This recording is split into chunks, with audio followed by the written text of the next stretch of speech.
Hey everyone, I just wanted to give a quick note about this episode. As I explained in the beginning of the episode and kind of throughout, I got stuck in Texas because my flight got canceled after Childerberg.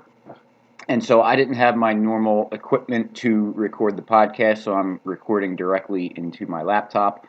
And also, the internet connection at the hotel was not that great, so my audio starts getting a little bit choppy. I went through and edited it, which was fortunate that I have kind of all day to spend in Killeen today, so I'm able to devote some decent time to trying to fix the audio up here. So apologize if it sounds like we're kind of talking over each other. That was the audio getting jumbled up. I tried to kind of patch things together, remove some dead space, and I think it's listenable. There were a couple segments here and there that got lost because the audio got so choppy, but hopefully it's not too bad and you enjoy the episode. And next week we'll be back with our normal setup and everything will be crisper and clearer and good for you. So let's get this episode rolling.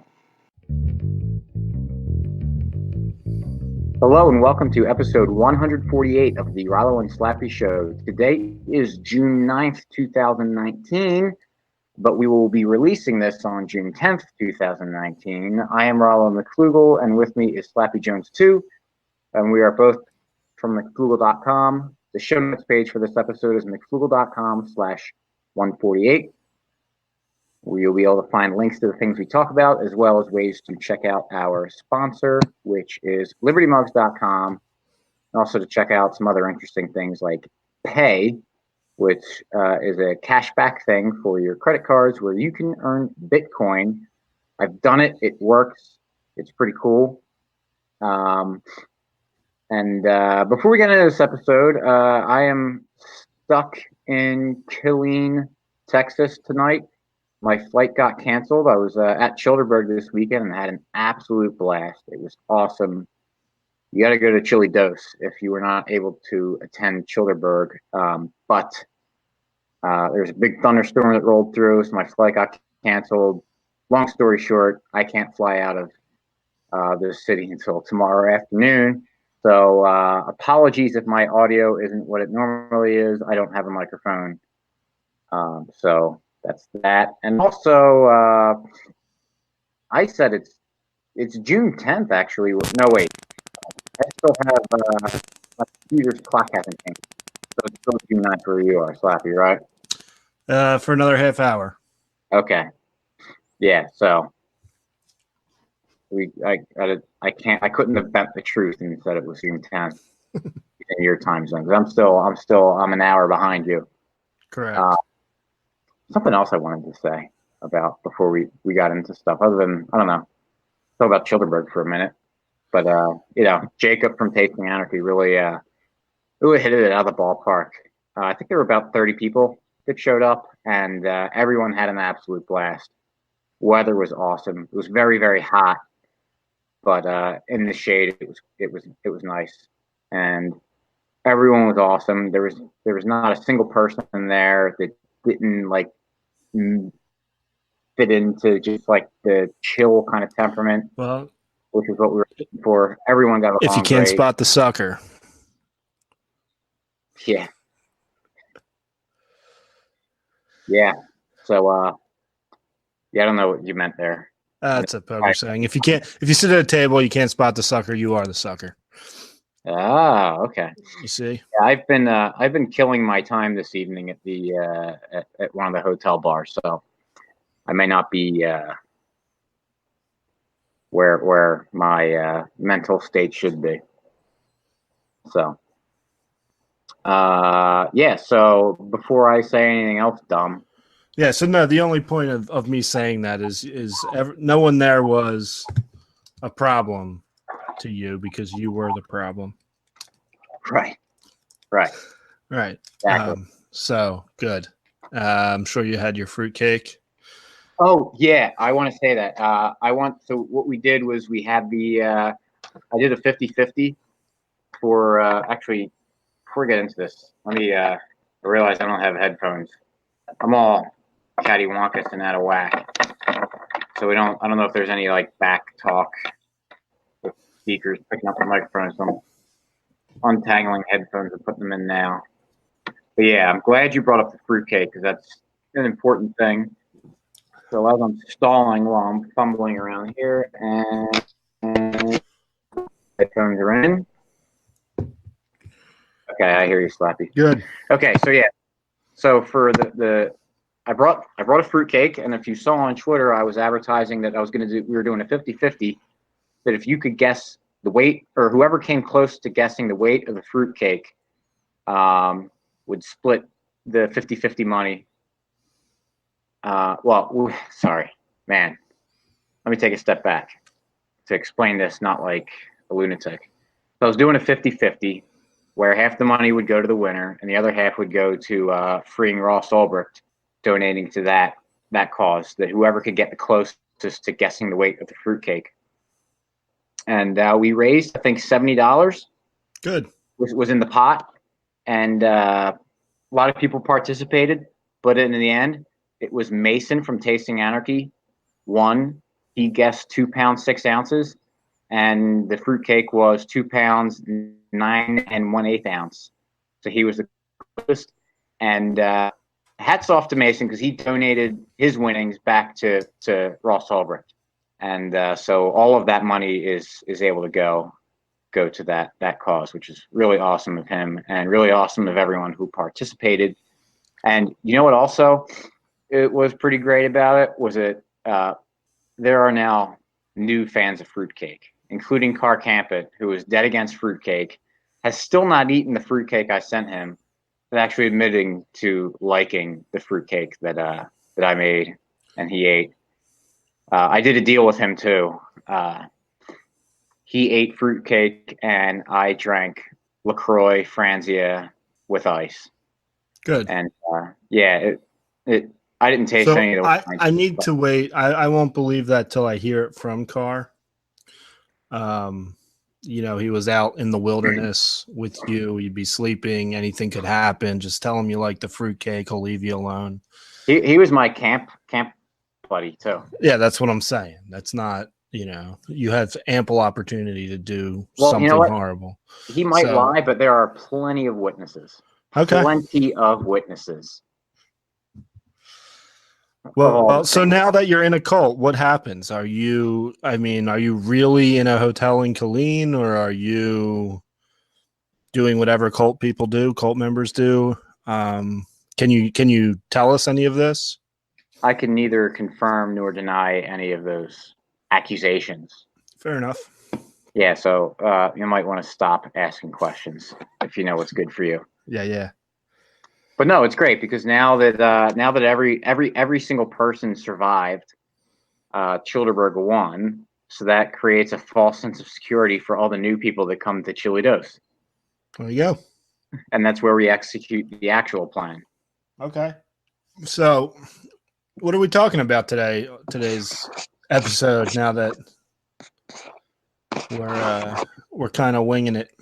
Well, maybe how I did a lot of driving around kind of the hill country and ranches of Texas over the last few days, and Texas also has a lot of tractors. Cool. So it's pretty cool. So you got to see some of them. Did you take any pictures? Not really. My phone. So I didn't have battery in my phone for most of the weekend. The rental car that I got, for whatever reason, I don't know if it was on the car's end or my end with my charger, but the cigarette lighter charger did not work. And the USB charger in the car did not really do a good job of charging the battery. And it wasn't until midday today that I really had much of my battery. So not that many pictures. So I did have a good picture of someone desecrating Franzia, which was pretty good. So, but we do kind of carrying over from last week's episode, talking about how to deal with people that you don't, they make a point or two that you agree with, but everything else is terrible. Kind of different from what we talked about last week, where it was you agree on most things, but they have one really bad thing. And we were talking about this a lot of today, actually, at Childerberg with the people that were kind of left over. But what really made me think of the idea to talk about last week's episode was not so much about Bitcoin, but more had to do with Tulsi Gabbard. Yeah, that's right. That was what we were going to talk about last week. Right. Because there's a lot of people talking about Tulsi Gabbard in libertarian circles. Sure. Should you support her? No, or not. Very good on foreign policy, apparently. But when it comes to economics, not so good. Well, in economics, like everything else. I don't follow. I don't follow. Like, I can't even really say much to it. Let's put it out there now. I'm not voting for Tulsi Gabbard, that's her name, right? Tulsi Gabbard. I'm not going to vote for her or anyone else for that matter. I haven't followed. You're voting for Trump? Yes. But she does say some good things. I mean, I hear clips on podcasts. I hear some good things about some of the stuff on foreign policy. I'm not even comfortable saying she's good on foreign policy. I don't know that. I don't follow her closely enough. Everything that I've heard and from everything that I hear who I trust, I think she's very good, if not great, on foreign policy. I mean, I can't point to something that would say she isn't. Right. But I just don't know. The things I've heard, yeah, sure. She's pretty good. And by the same token, from what I've heard from her and from what I've heard from people I trust, she's awful on everything else. Yeah. So how do you deal with that? I mean, it matters. I mean, the foreign policy matters, but the other stuff matters too, because I mean, we've talked about it before. It's the foreign policy is a symptom of bigger problems in our society and how the government handles certain things. So, but that I don't want to make it sound like that foreign policy is unimportant and considering the consequences of our foreign policy are really, really bad. Don't want to make it seem like, oh, well, it's just because it's a symptom, it doesn't really matter. It's not that important. So what do you think about someone who's like Tulsi Gabbard? She nails one. And let's just, for the sake of argument, let's just say that she's really, really good on foreign policy right now, at least, but bad on everything else. How do we deal with that? Well, I don't know. I mean, the way I would deal with it would be, I like her on, let's just like I said, I don't know a whole lot about her. I've heard some things. Everyone says she's good on foreign policy. I'm going to go with that. Let's say she's Ron Paul on foreign policy. I think I would want her on the debate stage. I would want her talking about foreign policy. If you have to pick one, I mean, for the wars are the biggest issue to me. So that would be the most important issue, I think. So if she became president, like, it's good on some for foreign policy, for what's important to me. That's great. I would want people talking about her. I would want her to get momentum. I would hope that she gets on the debate stage and gives that big moment that gets people talking. Because the reality is she's not going to win the nomination. She's not even close. She's not even in the discussion. Which is another thing libertarians like to talk about, is that when you're good on foreign policy, you don't get attention, right? Like Ron Paul didn't. But what Ron Paul did was get a lot of people talking about it. And so that's my hope, is that Tulsi Gabbard at some point in this campaign says something really good at the right time. Maybe she's on national TV. I think there's like 30 Democrat candidates. So she's going to get about 10 seconds. Yeah, hopefully in those 10 seconds, she uses it to talk about foreign policy and it gets people thinking, or at least questioning, or, just keep chipping away at what our culture is with these wars. And that's the hope, because she's not going to win. So I don't even know that it's even like, is it, I don't want to say it's not worth talking about the other stuff. It certainly is. And so I guess my opinion is if she's really good on foreign policy and that's what you think is important and you want to support her and go out there and talk about her and tell your friends to listen to her on foreign policy, great. She's not going to win anyway. Right. So at least get people thinking about what's important to you. What do you think about that? No, I'm right there. I think we tend to maybe overthink it sometimes with like just how like it should be really simple that if she's good on foreign policy, you applaud her for her positions on foreign policy and don't applaud her for the other stuff. If she's bad on everything else, then just say she's bad on everything else. Just say, hey, I think Tulsi Gabbard's really good on foreign policy and you should listen to her on foreign policy. On the other stuff, well, I disagree with her, so whatever, do whatever you want. I mean, I don't care. Now, how would you feel? Let's say she was a viable candidate. Like, say, I don't know who's at the top. Joe Biden, the front runner right now. Let's say it's Tulsi Gabbard. What do you do there? Where now she could win, or right. Like hypothetically could win. Do you?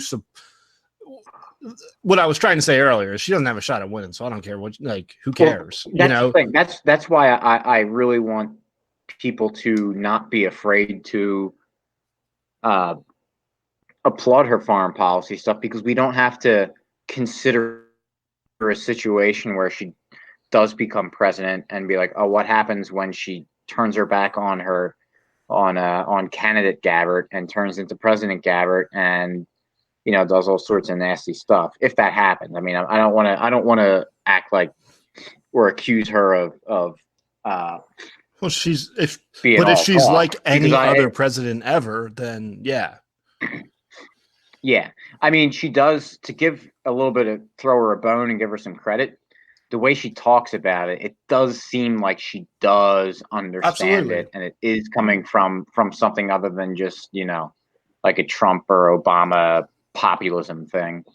I don't even know. I don't even Trump necessarily want to accuse candidate Trump. Yeah, because candidate Trump, I mean, let's think about it. If you're like your stereotypical Republican, wouldn't you say is pro, at least military, and often pro-war? I mean, that's been my experience with most Republicans. Mm-hmm. So the fact that candidate Trump basically put his neck out and talked about how bad these wars were, I think you got to give him some credit there for at least, like, that's not a winning strategy unless he had some kind of polling information somewhere that the other candidates didn't have. Right. Candidate Trump, I think, should get some credit. Like, if you remember, I believe on our podcast, we were talking about this during that election cycle, or was that before our podcast started and we were writing about it? I don't know. But Walter Block, right, saying you should support Donald Trump in the primary because he's the best on foreign policy. So we want to get that guy to be the candidate. Yeah, and I mean, it's. I think we should try to use this as a general rule. If someone does good things and says good things, you should reward them for that. If they turn around and start acting poorly, then criticize them and don't reward them for it. And if they end up, having, changing to, you should be flexible with stuff. And as long as they're not trying to be a grifter where it's obvious that they're just saying whatever they can to make a cheap buck off it. If you believe that this person is being genuine and trying to correct their mistakes and hone in on what the truth is, I think you should feel guilty or feel weird about praising them when they change their mind to a better view, and vice versa. If they change their mind and end up, promoting bad stuff, then criticize it. You shouldn't feel bad about criticizing them, even when the rest of their stuff is pretty good. I really hate when someone says something like either a political leader or someone in a movement ends up saying something stupid about something, and you criticize them for that one position, and someone comes along and be like, yeah, but they're really good on this other stuff. You should support. No, that's stupid. Well, people fall in love, and that's why we have like What's I that? mean, people really fall in love with their candidates. I mean, think of like Barack Obama when he was running and talked about ending the wars and talked about closing Guantanamo. And everyone was voting for him, apparently for those reasons. Then he gets in office and creates more wars and keeps Guantanamo open. And nobody criticized him for that. All the people who voted Yeah. for him and were talking about how evil George W. Bush was because of the wars. None of them, that whole anti-war movement disappeared when their candidate got in, which is very strange to me. Like, I'm sure people study this on how people act with their candidates, but same with Trump. Although I guess you see someone like Ann Coulter, she's kind of defected from Trump, but she was big on the border wall and build that wall and throw her in jail or whatever other slogans they had. And when that didn't come, Ann Coulter has turned on Trump. There's probably some others, but for the most part, the Trump supporters are supporting everything he does, even though he's doing not much of what he said in his campaign. Or am I Right. off there? Is he following his campaign? He didn't I build a mean, wall. yeah, I guess I don't know what the more minor points of his campaign were. I mean, True. I'm he sure there's obviously some the things he's wall was a big doing, just thing. like there was some things Obama He did. didn't, sure, but he didn't follow through on the wall that much. I mean, he did knock down the individual mandate in Obamacare, which is great. I mean, I appreciate that, and we should praise him I'm sure for he's it. cut But some regulations. I know there was something with right, the EPA going on for a while, but whatever. it's like praise that. Praise if you can find some good stuff that someone does, go ahead and say, yeah, that's good. Give them positive feedback for it, but don't fall into this stupid trap of acting like it needs to be like all or nothing. Right. It's insane. It's ridiculous, and that's why we have these ridiculous dog and pony shows that are elections, because people end up just whoever's not even whoever's got the closest beliefs to their belief system. It's whoever has the letter, like whether it's an R or a D, and that's what's going to make them be support everything about them. In order for the other bad Eli not to get in. So yeah, but we kind of took a turn off of what your question was, which was what happens if Tulsi Gabbard actually is a viable candidate? Like, what do you do? Right. And I mean, I would still kind of do the same thing: is be supportive of anything that she says and criticize anything. Yeah. Yeah, no, I mean Bernie Sanders, I think, is a viable candidate. But if Tulsi Gabbard becomes president, then you be quiet about it. You bring it up. You talk about what she said as a candidate and try to maybe shake people and wake them up for the very least, to be able to say, oh, hey, look, this politician was super anti-war as a candidate. Now that she's president, going off and doing stuff that's in contradiction to what she was saying as a candidate. Something's not right. Something more nefarious going on with like deep state stuff.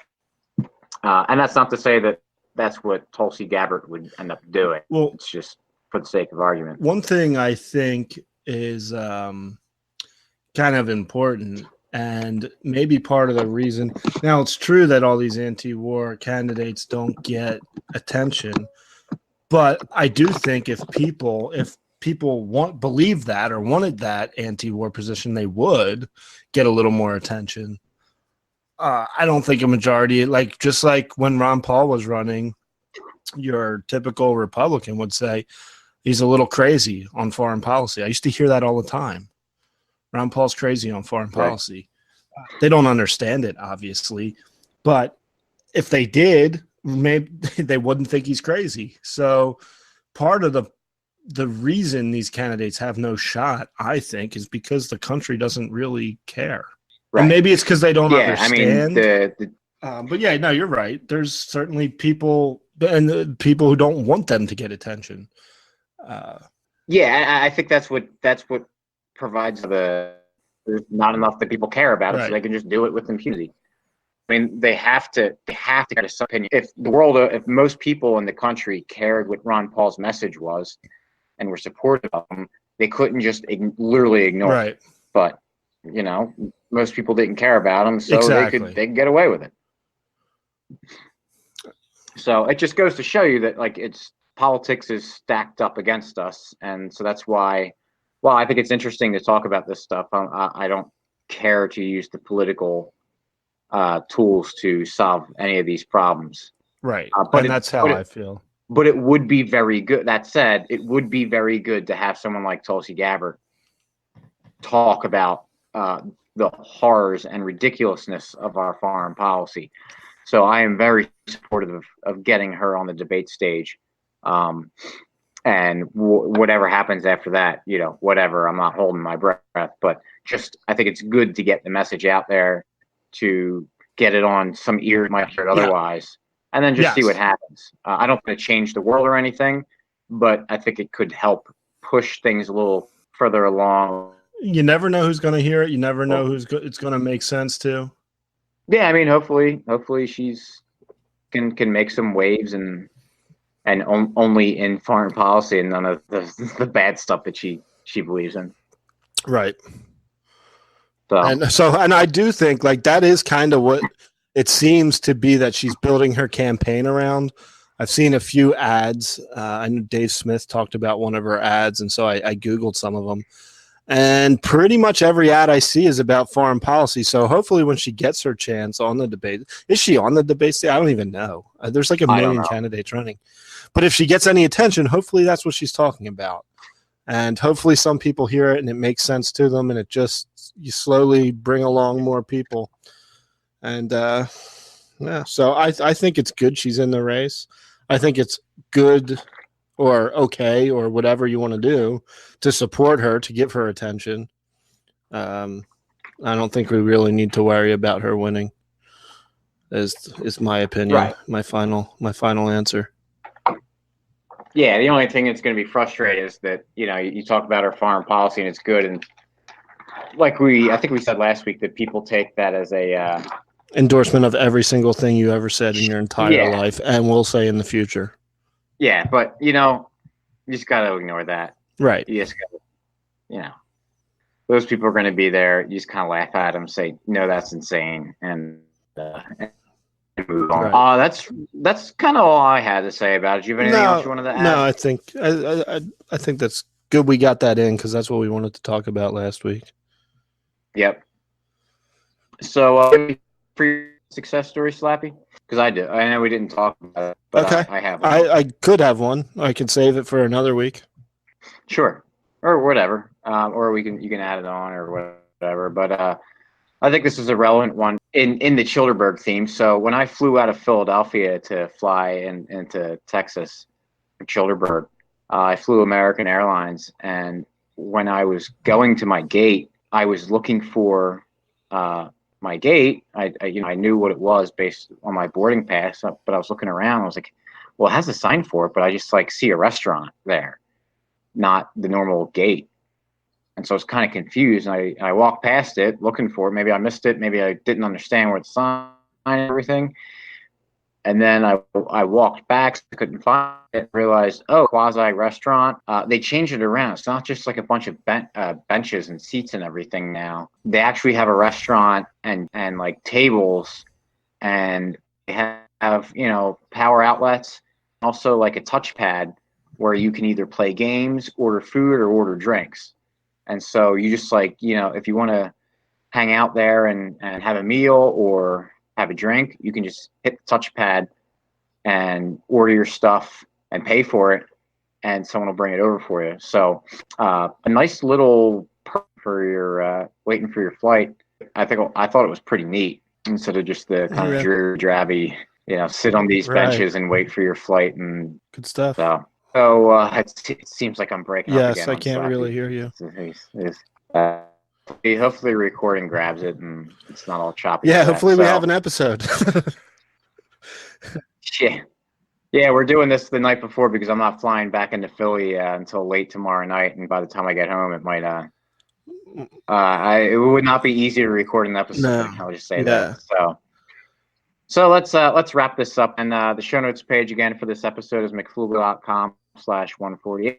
I don't know that we'll have anything to really link to in that other than libertymugs.com, and also check out Pay, PEI. I think it's getpay.com. And you put in the referral code that we have on the show notes page, you can get some extra money, and you will also as well.